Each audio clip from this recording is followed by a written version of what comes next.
Good afternoon, students on ICE alumni. Sorry about the little bit of delay there. We had a little bit of a dance with technology, and yeah, it took a minute to get our footing, but we're good right now. We know the moves, and we have Grant Linney here with us. He's been teaching environmental education for the last 40 years, probably more, and he was an alumni on the Arctic 2016 and 2017, or no, 2017 and 2018, sorry. And yeah, he's here to talk about moving forward with climate change solutions. So yeah, if we're ready to go, Grant, I'd love to hear more about your session. Okay, thanks, Scott. Welcome everyone. I may have met some of you in 2017 or 2018, and even if that's not the case, hopefully we can have a worthwhile session. The first picture is taken about 6 weeks ago in Algonquin Park, which is a major park in Ontario, as well as talking about and promoting people to go outdoors. It's important for me to get outdoors, and I was with 3 good friends. This is Lake Opiongo in Algonquin, known for fishing. There were a lot of fishers there. There's lake trout and bass. My friend, there were 3 of us, and my friend, the fisher, didn't have any luck, but we did find some people who did. And next.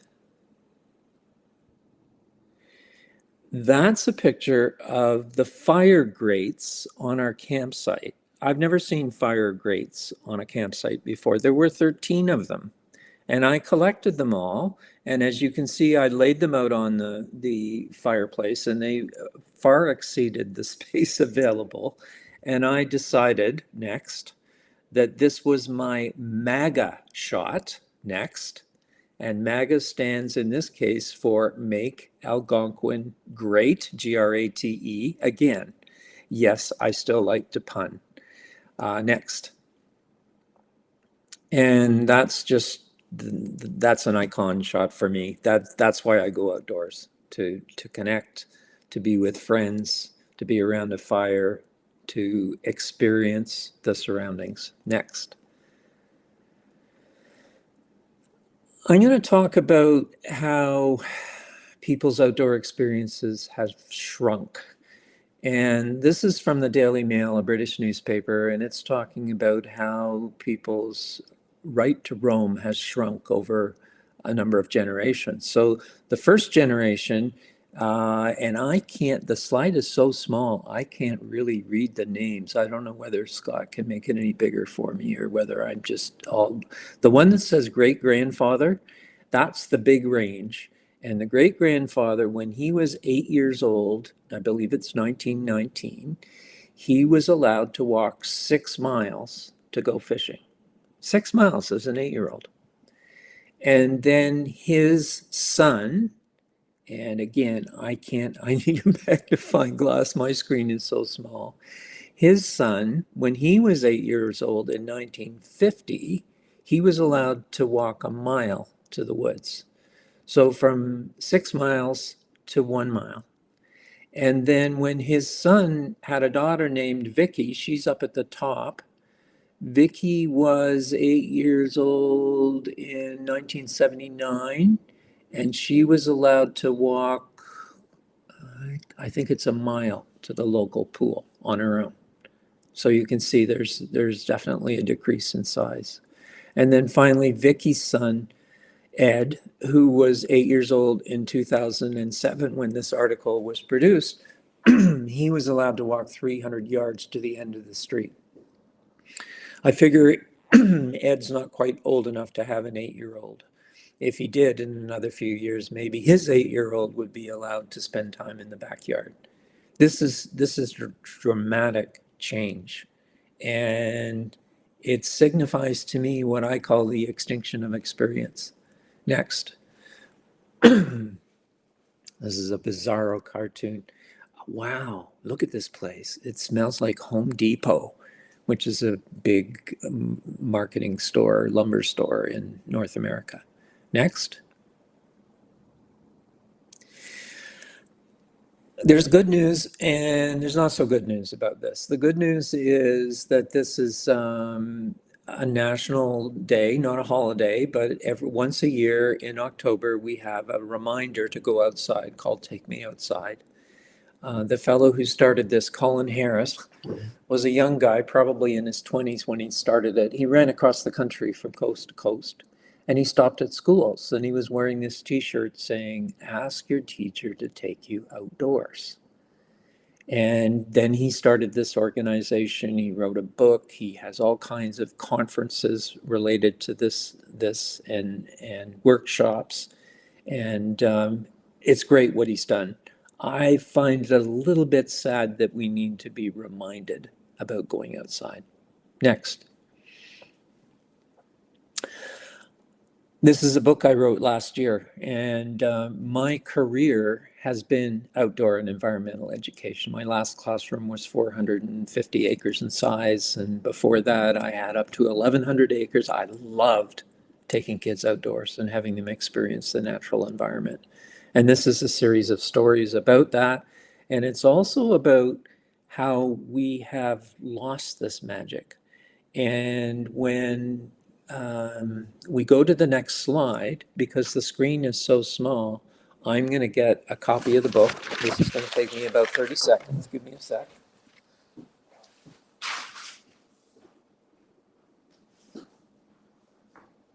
This is the only text I'm going to be reading from the book, but this is my introduction.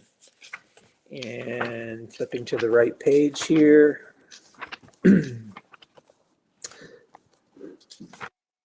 We are losing the magic.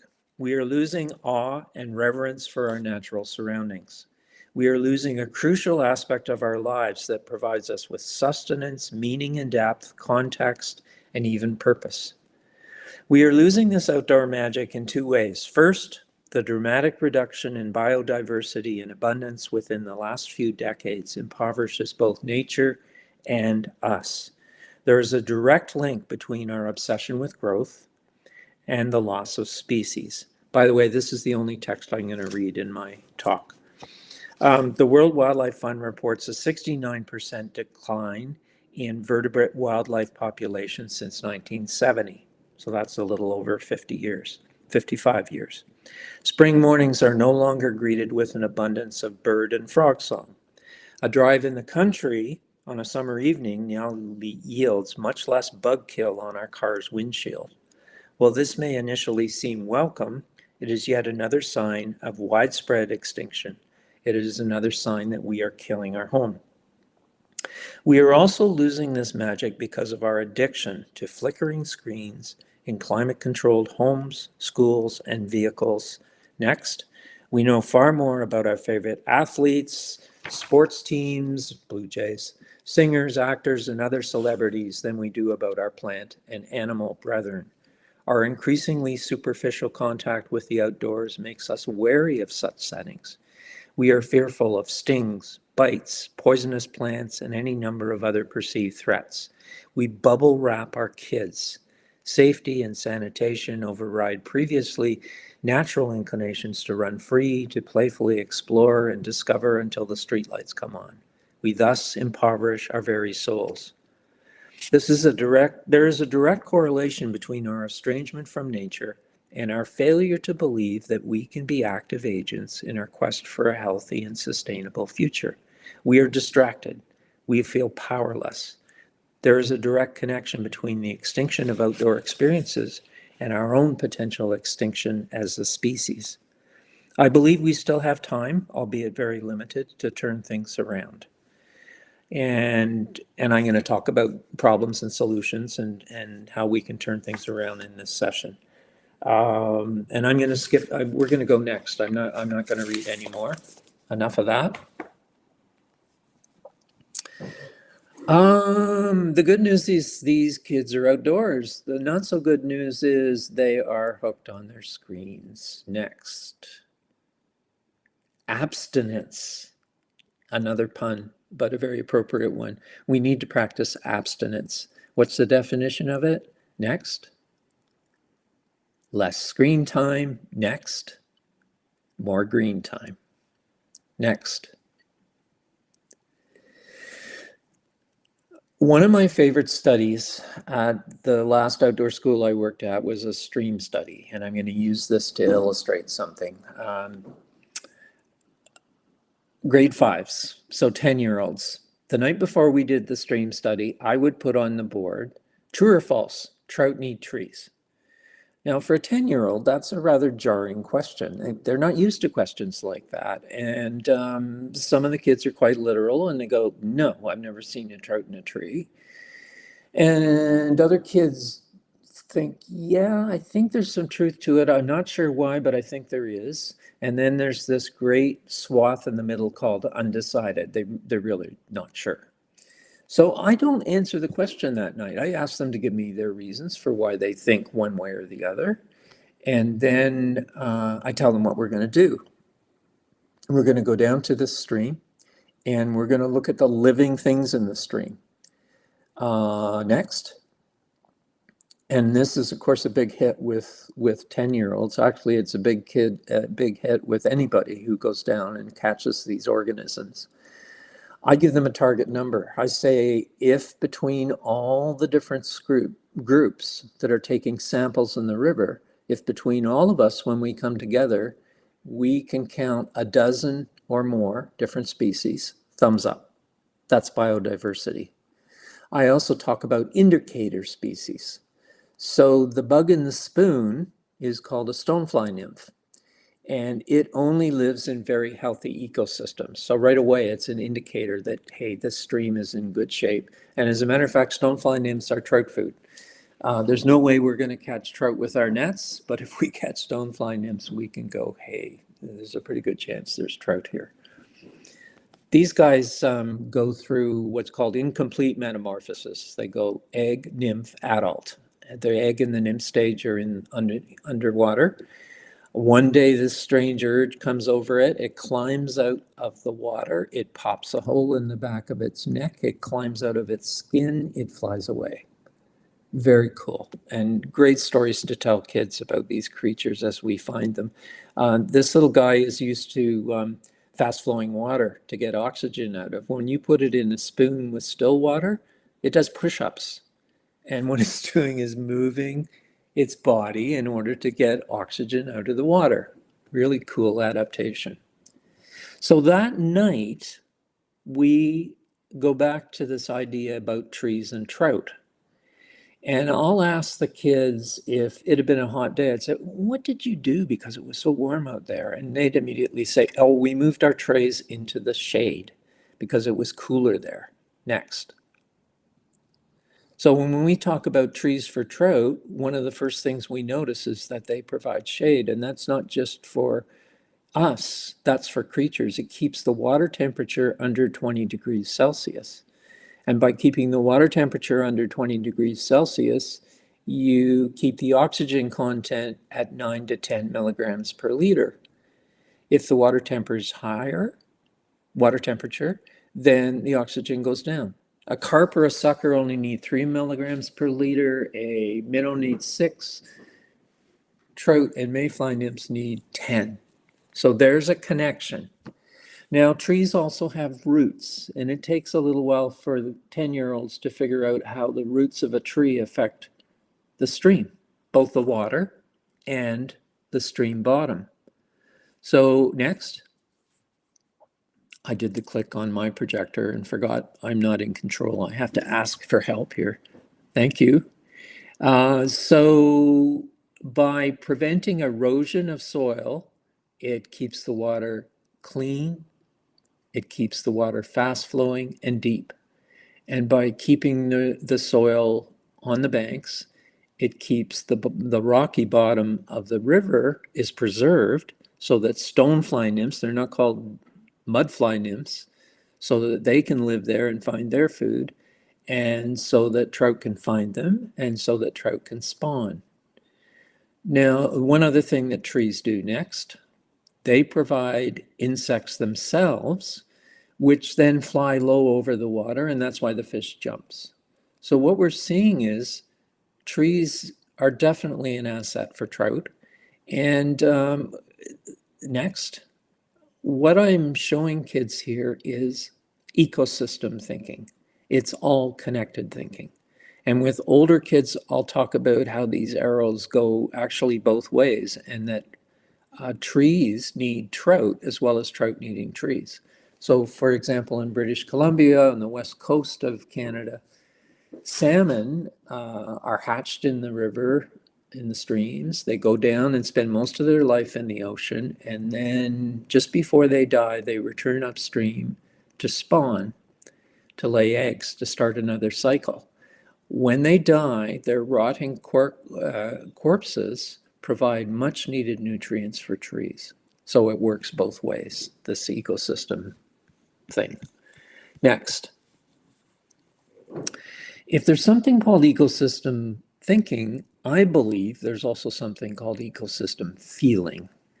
And it's this feeling, this connection that will drive, that will spark us and empower us to fight issues like climate change. It's really important to have this connection. So it's really important to get outdoors. Next, E.O. Wilson calls it biophilia. That's probably the most well-known name for it. Next.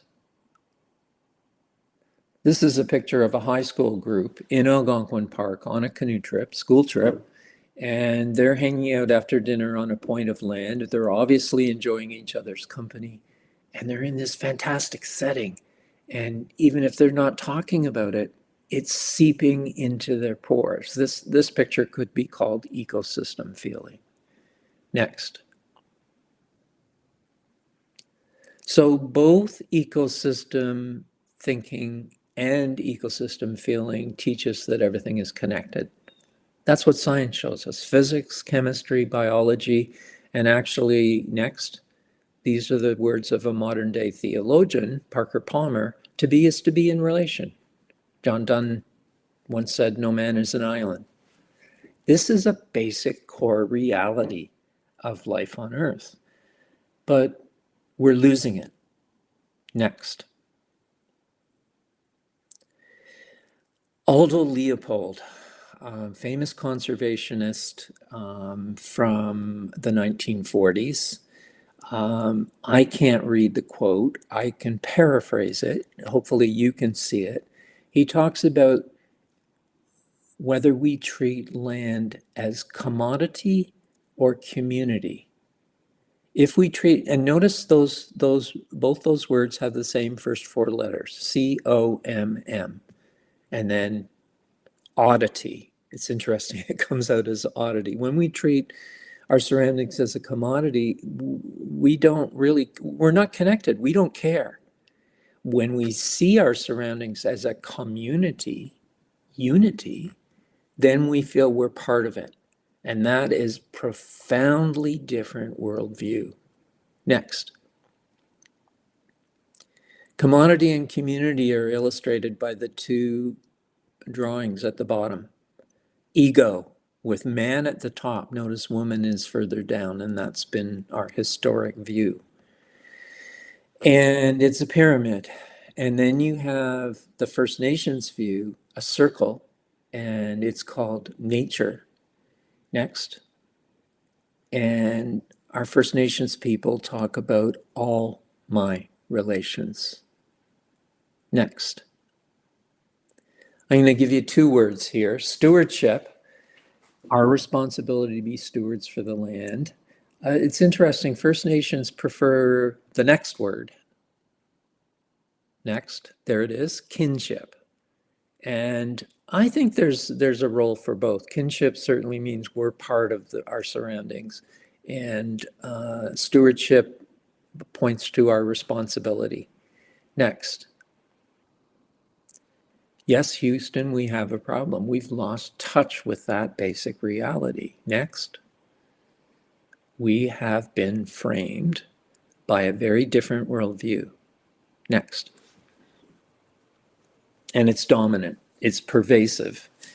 Fancy word for it, mechanistic dualism. Not quite as hard as it sounds. Dualism means instead of things being connected, subjects and objects are separated. We regard everything beyond us as out there for our manipulation and control, and we don't feel Connected, we don't feel particularly responsible. We don't really care if we destroy things. Mechanistic dualism. Next. And then we've got three terms that I want to introduce you to. Carrying capacity, when you get on an elevator, there's a plaque by law, and I'm pretty sure that would be in any country. It says the maximum number of people, the maximum weight, and it's a safety thing. Well, it's actually a biological term, and it means an area's maximum permanently supportable load. Okay, next term, sustainability. I love this definition of it, staying within an area's carrying capacity. Now, the next word is one most of us don't know. This is when we overshoot, when we exceed an area's carrying capacity. Next. There's the definition. And there are three reasons why we are in a major state of overshoot on this planet. Next. Our numbers, our tools, and our desires, consumerism. These have all grown on exponential scale, and they have they're the foundation of our problems right there. Next. I created this chart a number of years ago just showing all the different global issues that come up because of too many people with very powerful tools and with a consumer's appetite that is bottomless. When I first made this, I was pretty depressed. I thought, wow, we're in deep doo-doo. And then I remembered the first world view. Everything's connected. So, for example, if you plant trees, you're not just addressing deforestation. If we had time, we could go around this entire circle and see how the planting of trees affects all the other aspects. So that's a good thing to know. Next.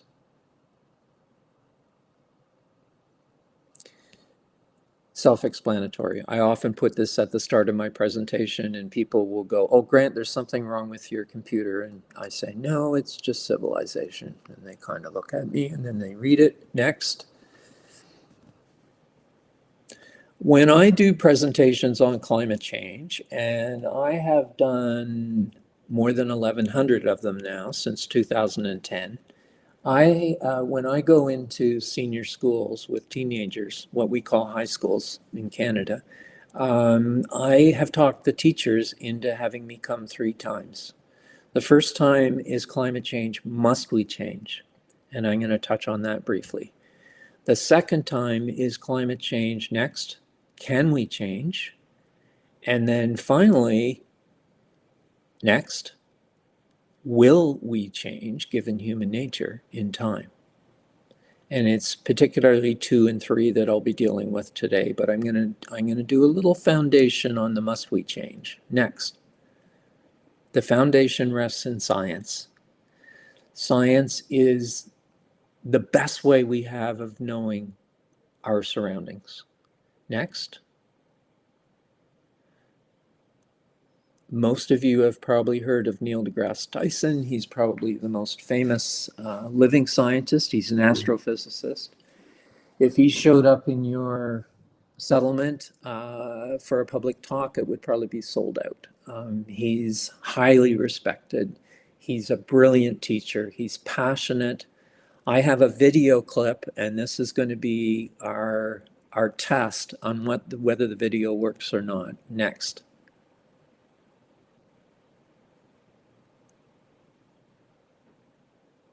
I see the video. Do we have sound?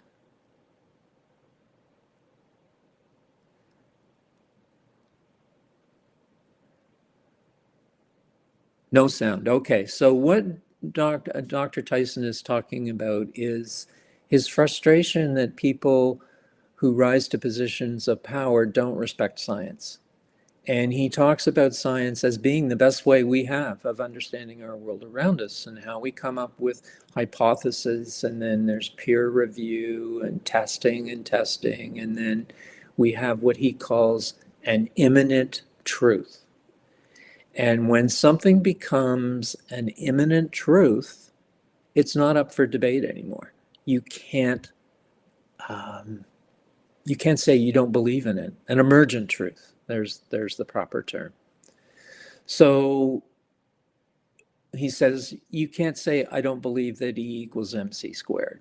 He goes on to say, you can't say that you don't believe in human-caused climate change. It has gone through the scientific process. It is an imminent truth.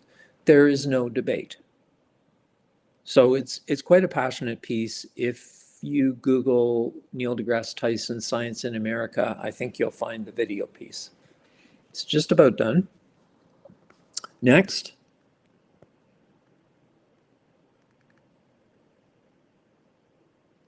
So what refutes science? Better science. I'll give you an example of that in a few minutes. What doesn't refute science? Your feelings, your religion, your favorite politician, your half-baked opinion after watching 2 YouTube videos. Now, I watch YouTube. There's some great stuff on there. You just have to have your scat detector on. You need to be able to sort fantasy from reality. Next.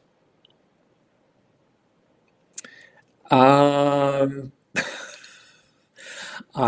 hat came from Sweden. I had to write to get it. The t-shirt came from Amazon, perish the thought, and I really like the sentiment, make science great again. This is my other version of MAGA. Next. So, a little bit of science. This is a picture taken from the International Space Station. That thin blue layer is our atmosphere. And the reason I show you this is for you to realize that when we have air pollution, that's where it goes. I had one student creatively ask me, well, sir, can't we just pop a hole in the atmosphere and let the pollution out? And I said, well, as far as I know, that's against the laws of physics. No, we can't do that. That's where it goes. Next. The atmosphere circumnavigates the entire globe. The atmosphere is critical to life on Earth. It contains greenhouse gases, naturally occurring good guys. By far the most common naturally occurring greenhouse gas is water vapor, which I remember really being surprised by when I first heard. And there's some natural carbon and there's some natural methane, but they're good. And they're called greenhouse gases because they do 2 things. Number one, they let the sunlight in. They filter things like UV, but they allow the sunlight in to give us the warmth of life, to heat up the water, to heat up the land. And then number 2, at night, while a lot of heat does escape back into space, this layer of greenhouse gases acts like a blanket and actually keeps us 30 degrees Celsius warmer than we would otherwise be. It's a big deal. The average surface temperature for the planet from pole to pole, including the equator, is 14 degrees Celsius. That's the mean. And if we were 30 degrees colder, 14 minus 30, that's minus 16. We'd be a frozen popsicle. So the greenhouse effect is responsible for life on Earth. Good thing. Now here's the problem. Humans are making the blanket thicker. We all know what happens if you put an extra blanket on at night. You keep in more heat. Next. So here's all the ways we make the blanket thicker. We burn fossil fuels, coal, oil, and gas. They have been our best friends for a few hundred years because when we discovered that we could create this energy to run machines by burning fossil fuels, it was like Aladdin rubbing a lamp. It was miraculous. It was transformative. We need to realize that fossil fuels are not our BFF. They're not our best friends forever. Whenever you burn a fossil fuel, basic science, no debate, carbon dioxide is released.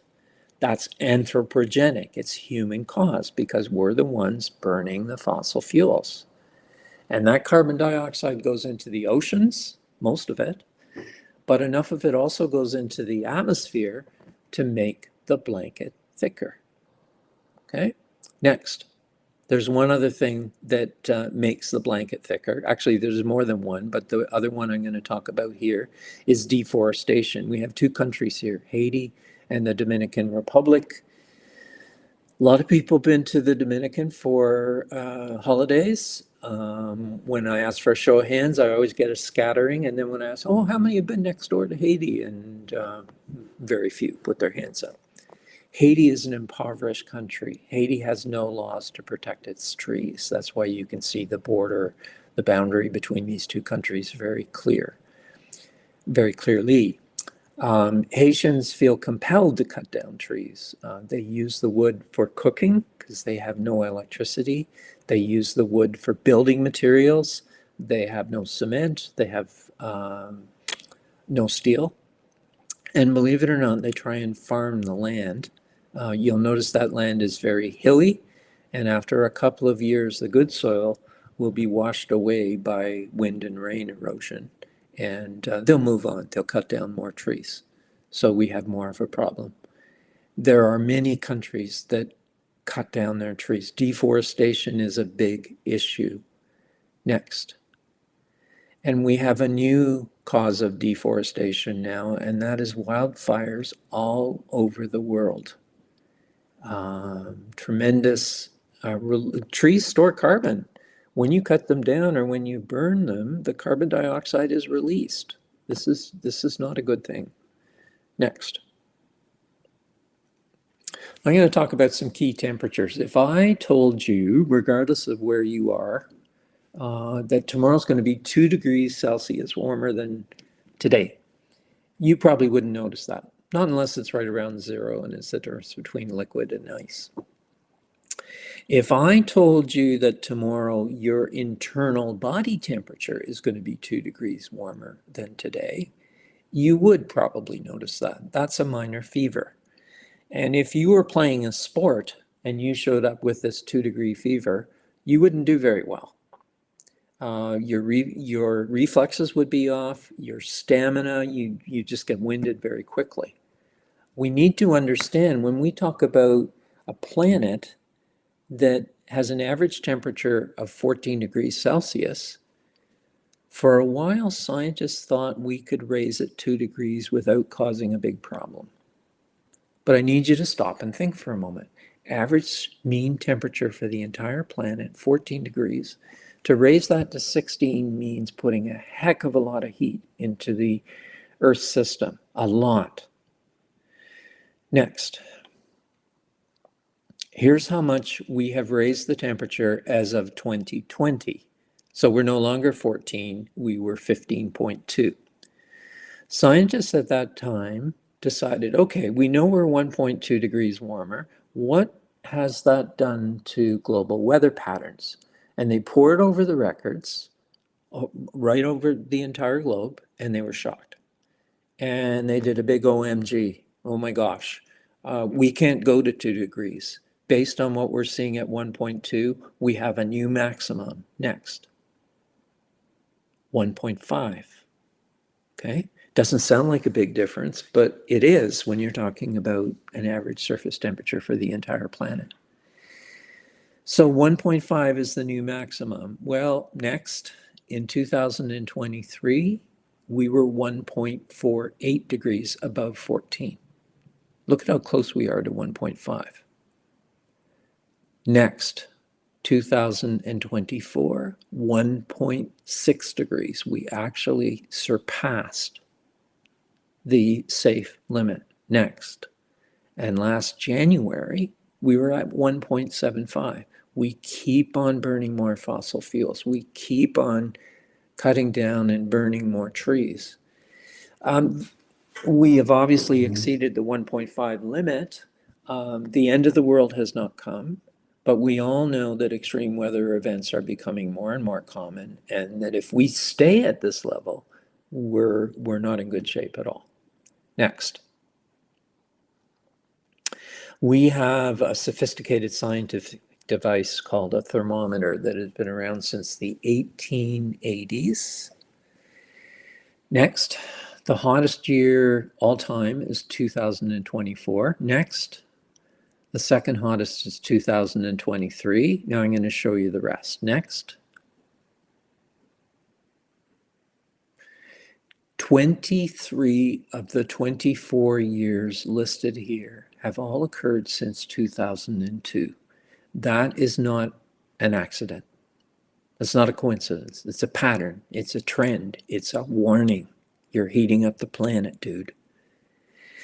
Now, when you raise the temperature, let's use last year's average 1.6. When you do that, you're giving the Earth a fever, and you affect the climate operating systems of the planet. And one of the impacts is that you get what are called heat spikes, where the temperature doesn't just go up 1.6, it goes wong, it goes rangy. Next. The all-time rangy temperature happened in a little town called Turbat, Pakistan. I bet you there's no air conditioning there. 55.4, I can't imagine that. We almost broke that record in 2024. Next. New Delhi, India, 52.3. Now, before 2023, there were scattered records of which month in which year was the hottest ever recorded. So, for example, November 2020 at that time was the hottest November ever recorded. And then there were other individual months that were scattered over years. Here's the part that really scares me. Next. And next again. Here's 15 consecutive months between January 2023 and August 2024. Each of those 15 months was the hottest January, the hottest February, and so on, ever recorded.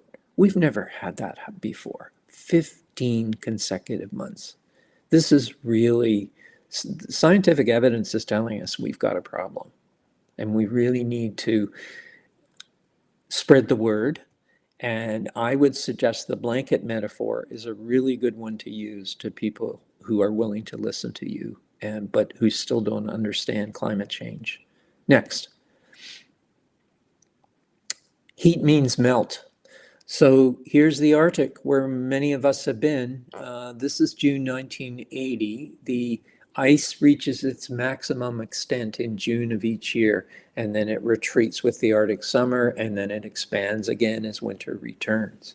So that's June 1980. Let me show you a picture of the Arctic extent 27 years later. Next. Whoa. That's not just a problem for polar bears and narwhals and seals.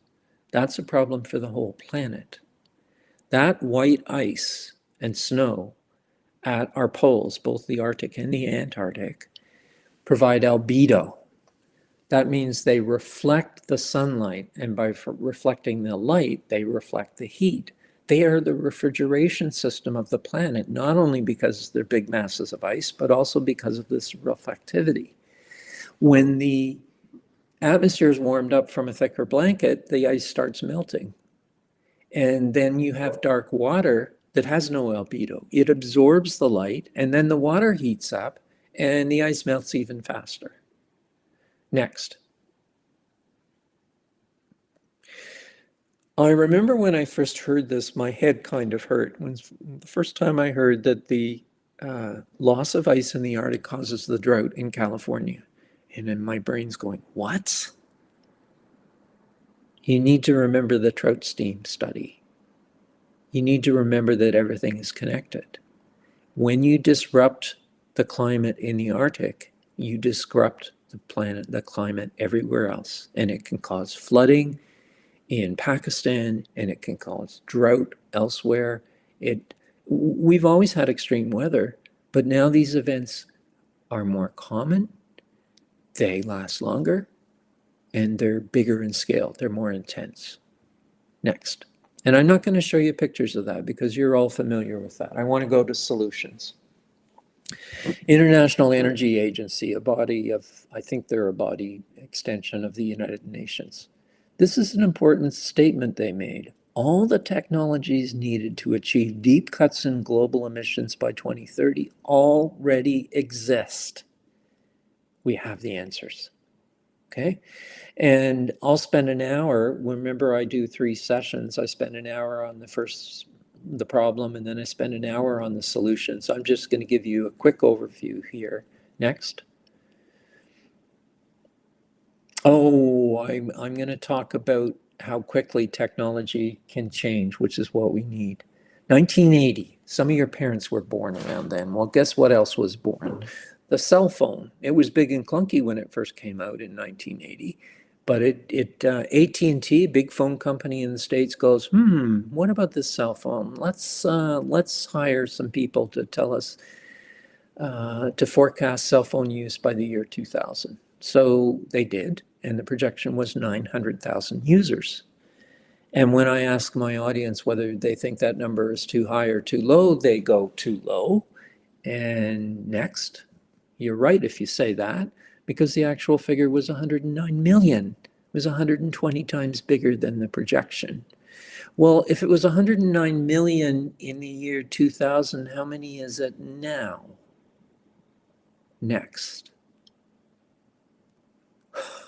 There are more cell phones on this planet than there are people. Look out, they're taking over.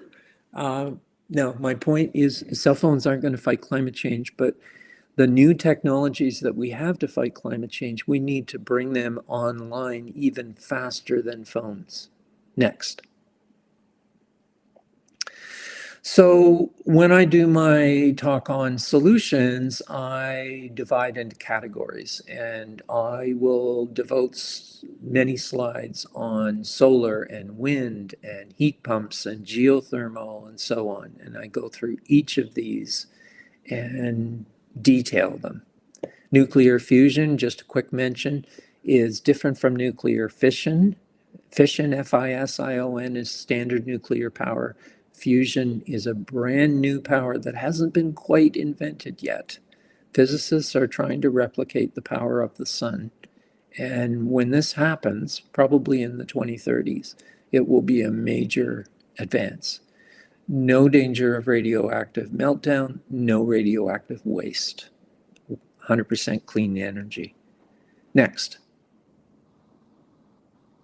I just want to give you one good news story about energy. In Australia, the government subsidizes homeowners putting solar panels on their roofs. And as a result of that, almost 1 in 3 houses in Australia now have solar panels. This is really important to keep in mind. The government needs to take a leadership role in our moving to a non-fossil fuel future. Next. Transportation, that's my car. It's an all-electric Hyundai. I'm really disappointed that the price for EVs has not gone down. It was supposed to reach parity with other cars by now, and it hasn't. So if your family's considering a new vehicle and they can't afford an electric, one of the alternatives would be a hybrid. They are much better than the standard internal combustion. Next, our friend Tesla has come up with an all-electric tractor trailer. Walmart has studied it thoroughly, and they know they're more expensive to buy, but they have figured out they will save money because they're not using fuel. These are lithium-ion batteries, and they're very efficient. Next. This is exciting. Airbus is an aircraft manufacturer, and what you have on this slide are 3 models of aircrafts that are emissions-free. Now, they're still in the project stage. They're going to run on green hydrogen, no emissions. They're saying they will be commercially available by 2035. I'm hoping that they will team up with other aircraft manufacturers and with governments, and that we'll get this as early as 2030. We need it sooner, not later. Next. Ships are still the biggest mode of transport of goods all over the planet. And up to now, ships have used a dirty bunker crude oil, very dirty fossil fuel. Well, Maersk is the largest ocean liner company in the world. They're from Denmark. And nobody told them to do this. They just thought it was the right thing to do. They have now developed an emissions-free fuel. And they're building 8 new super tankers that will run on this emissions-free fuel. Bravo. This is really cool when companies take initiatives like this. And there are other, they're just one example of that. Next. This is a French ship. 30% of its power comes from the wind, and those sails are electronically controlled to maximize wind catch. Next. Construction. Cement has, the manufacture of cement has been a major emitter of carbon dioxide. 10 to 12% of the world's carbon emissions come from the manufacture of cement. Well, one of the companies that makes cement has come up with a new process called carbon curing. They keep the carbon in the cement. And the unexpected bonus of this is not only do we not have the emissions, but the cement is actually stronger. And I don't know whether they knew that when they started, but they have learned it since. Next. Here we have a black engineer from Africa who has taken our ubiquitous plastic bottles and she's made them into bricks that are stronger than concrete. Next. This fellow is holding what looks like a concrete block. It's not made out of concrete. It's made out of hemp combined with lime and water. The company is based in Alberta, Canada. It's called Biofiber. It's very light to hold. It's durable. It has excellent insulation. You'll notice the green knobs on the end. Well, they fit into holes on the block below. This is Lego. You construct your home like Lego, and it's inexpensive, and it works. Yay, Canada. Next. Researchers at Purdue University in the US have come up with a new white paint. You'd think there'd be enough shades of white. Well, this one is 95 point whatever percent light reflective, really high albedo. And they're saying if you put this on the roofs of buildings and the sides of buildings that get a lot of sun exposure, chances are you won't need air conditioning. That's pretty impressive. Next. Some climate solutions at home. In Canada, we have an Interstar label, and I'm hoping other countries have versions of this. This is where the government has checked a particular product, an appliance like a fridge, a stove, a dishwasher, a freezer, microwave. And if it's very energy efficient, if it uses a lot less energy than most others in its class, it gets this label. And it's a guide for consumers. Next. Electric lawnmowers. I think pretty well anywhere you go to buy a new lawnmower now, you have the option of electric, and not with the darn cords that you're going to run over, but with a battery. And the 4 horsepower Briggs & Stratton gas mower is very polluting. This is a positive step to go to an electric mower. Next.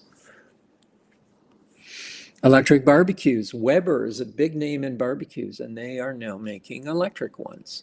Natural gas, it's a bit of a misnomer. It should be called fossil gas. It's a fossil fuel. It's not as dirty as coal, but it is still, it releases carbon dioxide.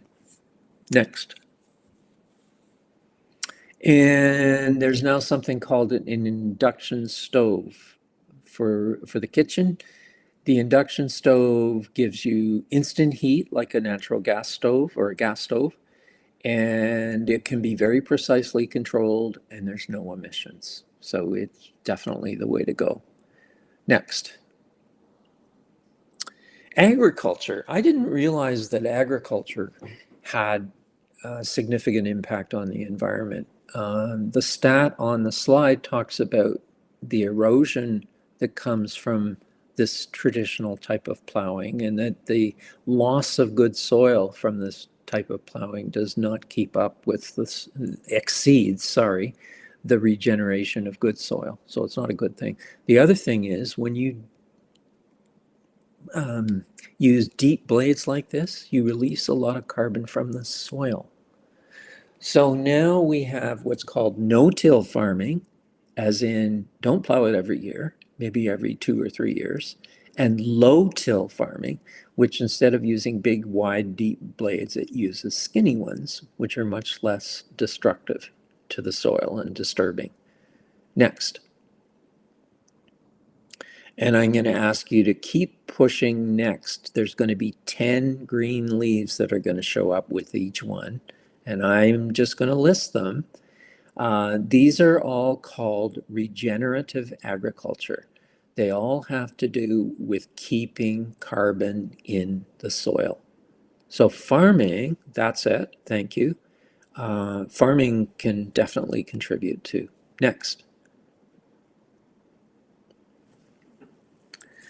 The name at the bottom left is Dan Rusgaard. Dan, 2 A's in the first name and then double vowels in the second name. Dan is from Holland.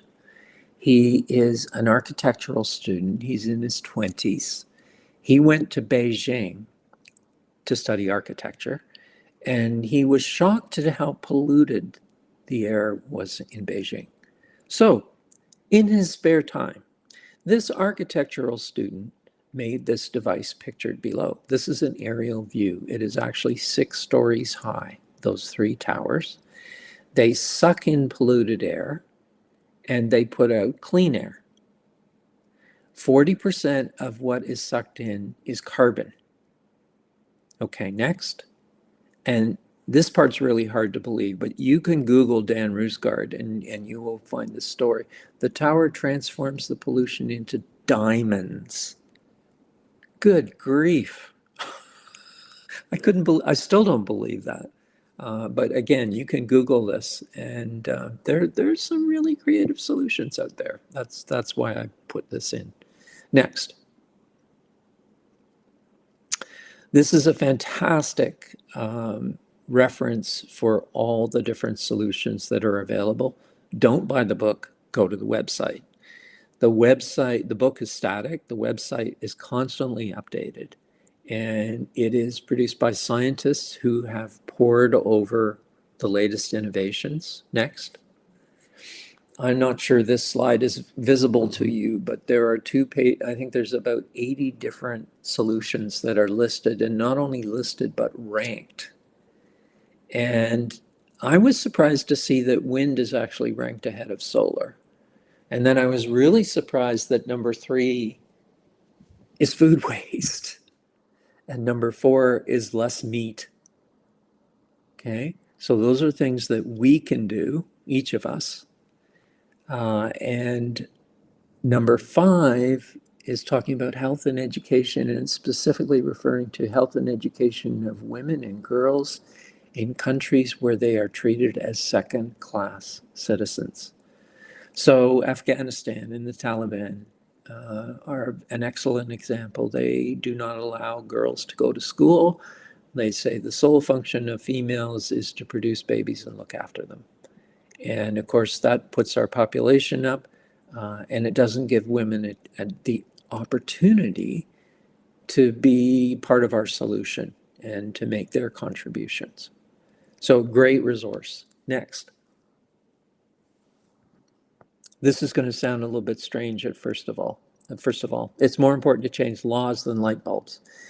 Next. What we're talking about is system change versus personal change. I've changed all the light bulbs at my home. I've changed them all to LED. That's a personal change.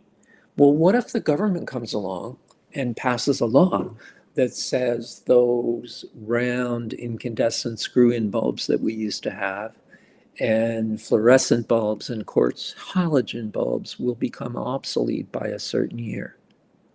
That's system change. When the government steps in and prohibits certain things and offers incentives like solar panels in Australia, that helps to bring about change.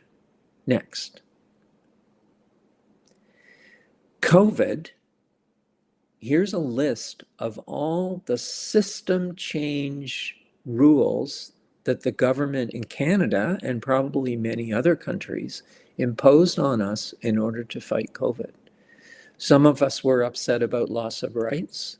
Most of us agreed this was the right thing to do to fight a grave threat. System change is possible. The government has proven that it can take the lead. However, let's next look at what the government has done and has not done about climate change. Oh, we declared an emergency. We're not listening to the science. We're exporting our coal. We are still increasing our emissions. We have canceled the Greener Homes Grant, which helped people. We're not speaking up. We have canceled part of our carbon pricing. We are building new pipelines. Look at all the excess. This is not good. This is not good. On the left, you have an A effort for system change. On the right, you have an F. Next. And speaking of report cards, here's the G7 tracing their greenhouse gas emissions since 1990. And you'll notice a number of countries went up in the 1990s, but every country except Canada was below their 1990 figure by 2020. Next. So Canada gets an F. Okay? Next. And that shows Great Britain is down 46%, Germany is down 39%, Canada is up 14%. Next. And next. Canada's been to a bunch of climate conferences since the year 2000, and we always go in there and we go, oh yeah, we can do that. We'll make a promise. So there's Rio 1990 with a target of 2000, and then there's Kyoto 1997 with a target of 2012, and so on. Well, guess what? We've made the promises. Next. And here's our record. Fail, fail, fail, fail. And you might go, the last one, but that's 2030, Grant. Well, this promise was made in 2015 at the Paris Climate Conference. We're more than halfway through that time, and scientists are already saying, we're not going to make those promises once again. Now, Canada, our economy has been based on fossil fuel extraction. It's a big part of our economy. We have to change that. Next. We need to realize that in the 1950s, when everybody was smoking, the US Surgeon General came out and said, smoking causes lung cancer. And that was a bit of a shock to everyone. And the tobacco companies really tried to deny that, and they dressed up people, actors, as doctors and had them advertise their cigarettes, and they paid television programs to have people smoking so it looked normal. Well, now the oil companies are doing the same kind of thing. And we need to point the finger at them, and we need to say, look, you've been a big part of our past, but you can't be part of our future. Next. We have a choice. The oil companies want us to believe we can have both.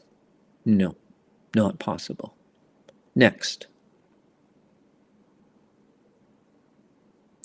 There's going to be a video in a moment, and you might as well put it on, Mac. Next.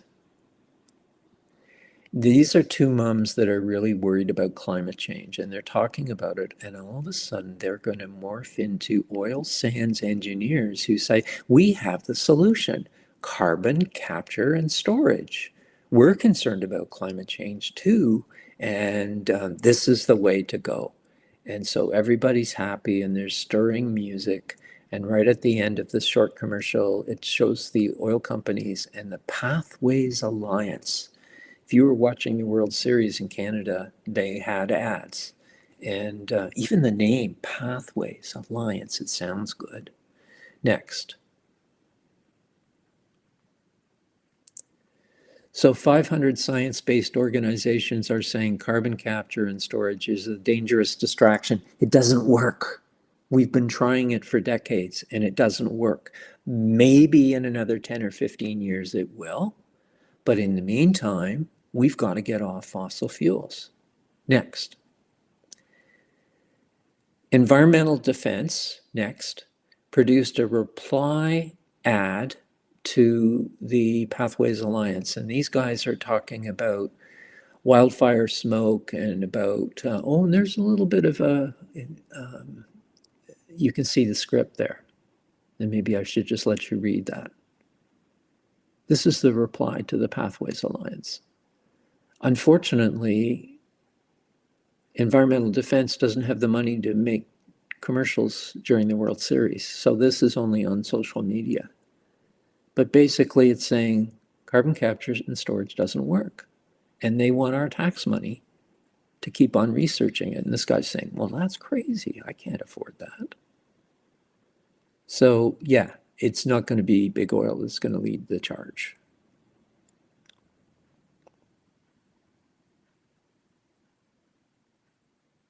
Next.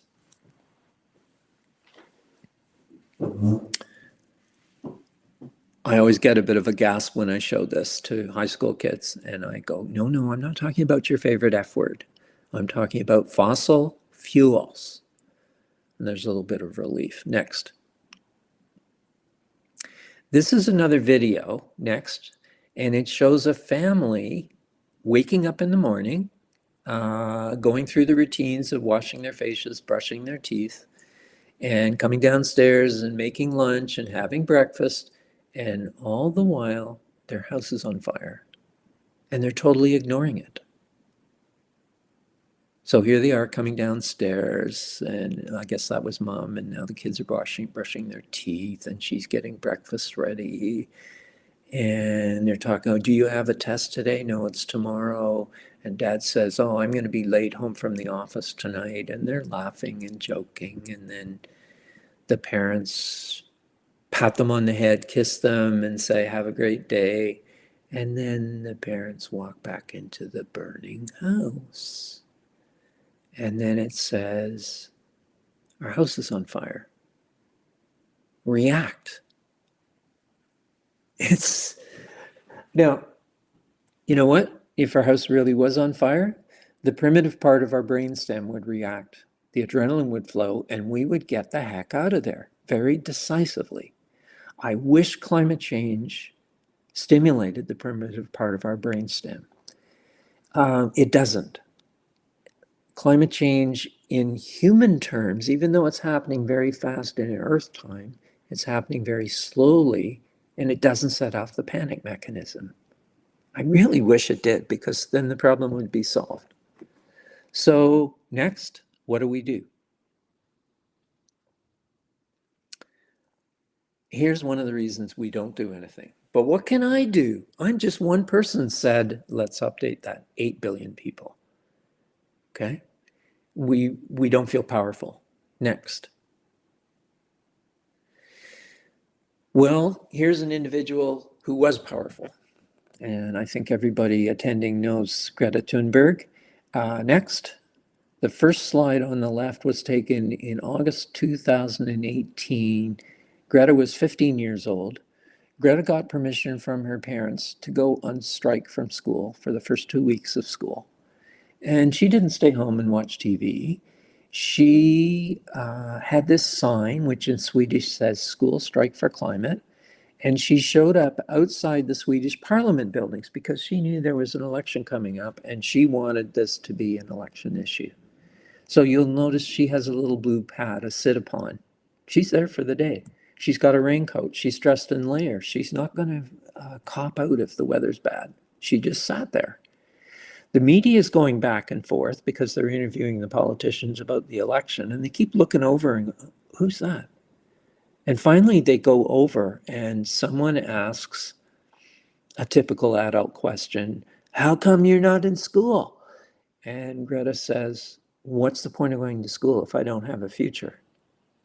Well, at that point, the cameras turned on and the reporters with pen and paper got them out and they, okay, explain what you mean. And Greta made headlines.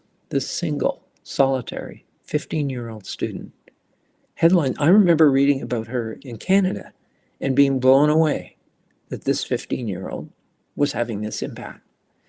Now, the politicians in Sweden didn't like this, that some non-voting junior was trying to impact the election. So they told security to get her off the grounds. Now, in actual fact, security had no right to do that. She wasn't inside the building. She was outside on public grounds. Anyway, they ordered her off. She walked across the street to a public park. Nah, can't get me here. Put up her sign. The media, she was still visible. The media went over and said, "How come you moved?" And when she explained, that made headlines, and the politicians were even more embarrassed. Next. The middle picture is taken 1 year later, August 2019. Greta is at the front of a crowd in a neighboring country, Denmark. 15,000 people, from one person to 15,000. Next.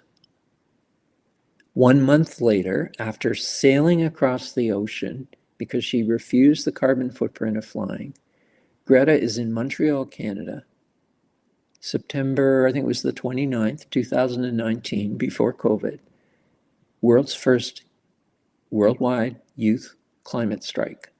500,000 people showed up in Montreal. Justin Trudeau, our prime minister at the time, showed up. He wanted a selfie with Greta. Talk about impact. And I love the quote.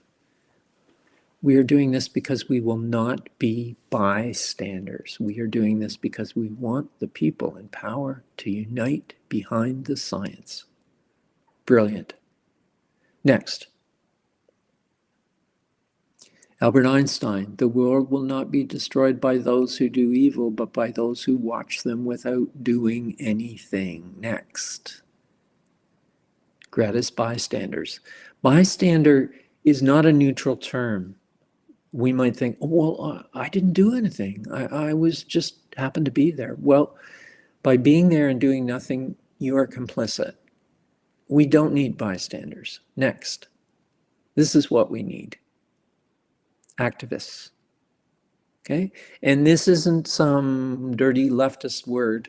An activist is somebody who stands up for what they believe in. Hey, we're going the wrong way. Hey, let's change course. Next.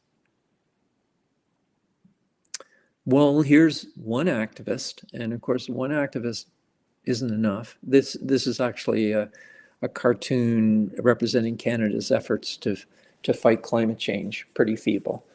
I went to a 15-year-old named Chloe, who I was told was a good artist, and I showed Chloe this cartoon from a famous Canadian cartoonist. And I said, Chloe, I want you to reinvent this cartoon. I want you to show what we should be doing to fight climate change. Next. Here's what Chloe did. This is brilliant. We don't just have one person. We have a whole flippin' brigade. We have equipment. The fire is going out. Notice the facial expression. Oh, well, first of all, notice that a lot of the firefighters have long hair. We have a definite female presence here, which we very much need. And secondly, notice the expression on their faces. Next. Better mad than sad. Sometimes people ask me, Grant, how can you do all these presentations and not be depressed? This is my answer. Sad is soppy. Sad is, I want to go into a dark corner and hide and just feel miserable. Mad motivates. Grr, I want to do something. So better mad than sad. Next. Fear has two meanings. The first one, your house is on fire, forget everything and run.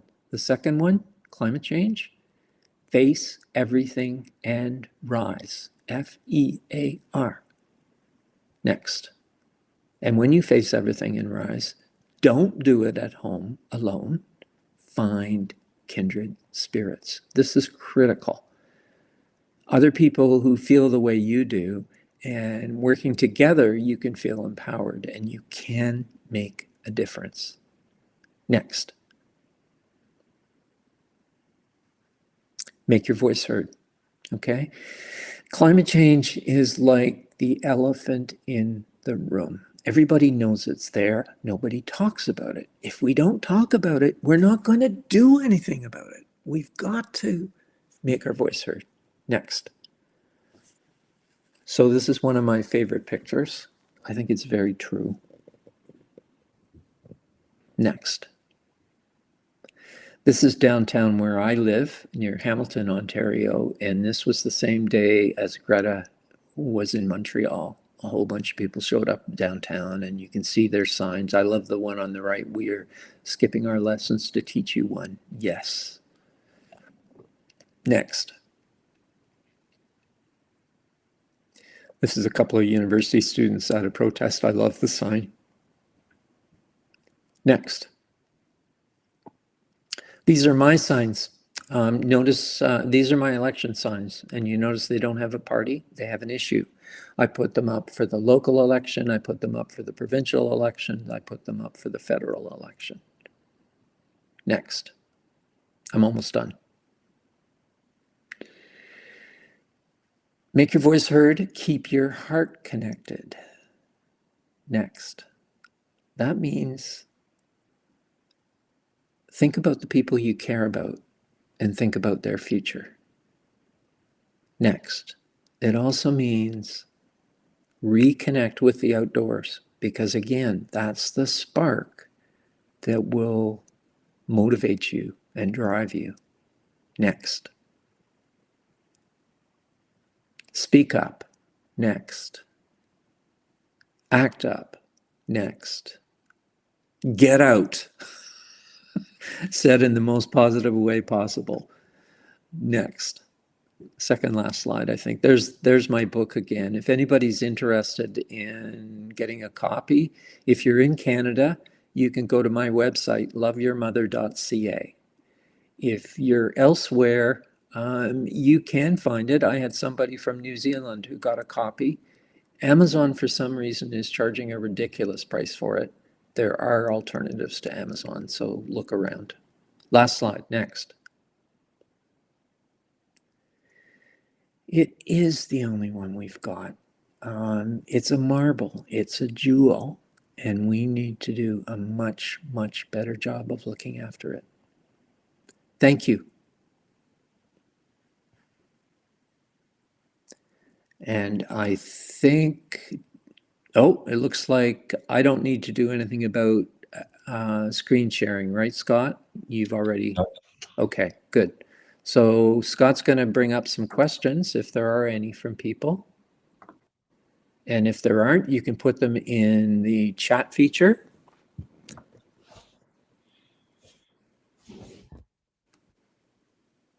Is the biofiber bricks from Alberta the same as hempcrete? I believe so, Michaela, but I'm not sure. I think it's really cool.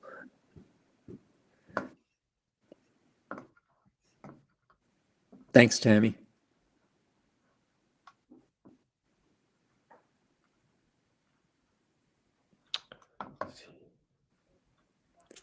Yeah, Grant, that was an amazing presentation. Thank you so much for that. Thank you.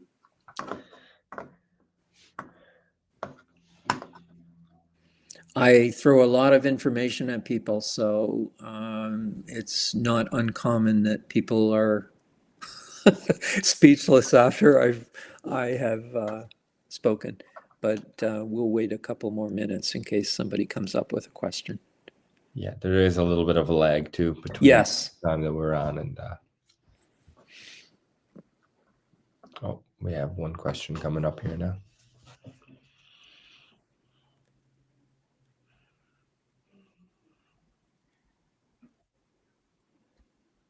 No, I haven't. And I missed Peter's presentation. I did see it. The fact that the question's been raised, I know there's recordings of the presentations, right?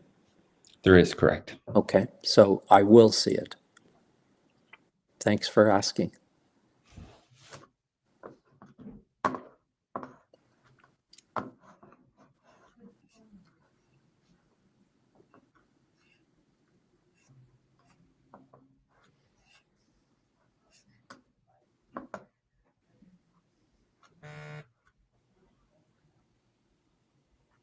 And we have shared your website in the chat too. So I would assume if there's any other questions, people can find your email on the website and reach Sure. out.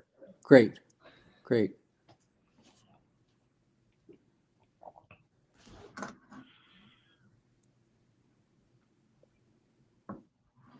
The book is a collection of stories about my own experiences out of doors, including students on ice, and also my experiences with, with students outdoors, since that's been most of my career. Okay. No, I hope all of our alumni pick up a copy and There you go. There you go. Well, Grant, we'll love to say thanks here from the office, and I'm sure from all alumni across Canada and across the world. But yeah. Okay.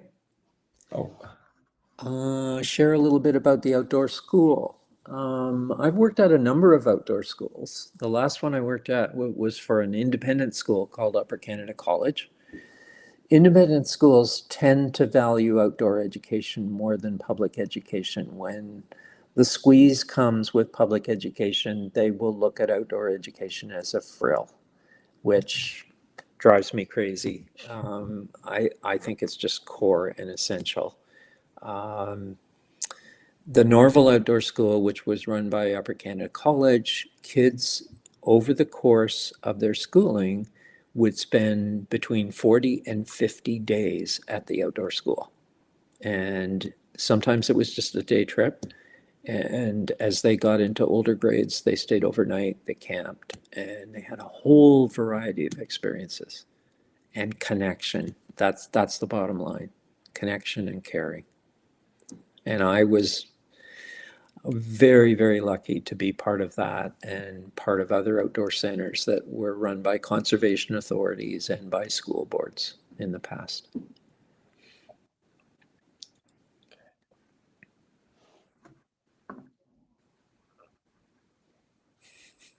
Michaela's What kinds of education would you need to work at an outdoor school? The best education for, I don't know whether this is still true, but going to camp, to summer camp, a reputable, highly regarded camp, that was a key step for me. My camp director was known, and the conservation authority that first of all hired me, they knew the camp director, and that was a big help, having that hands-on experience.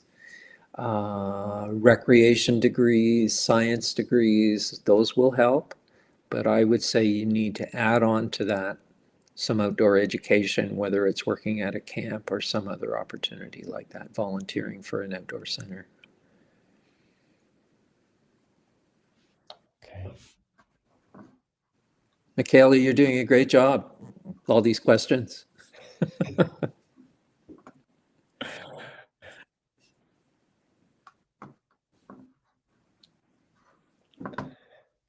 Sends her gratitude. There we go.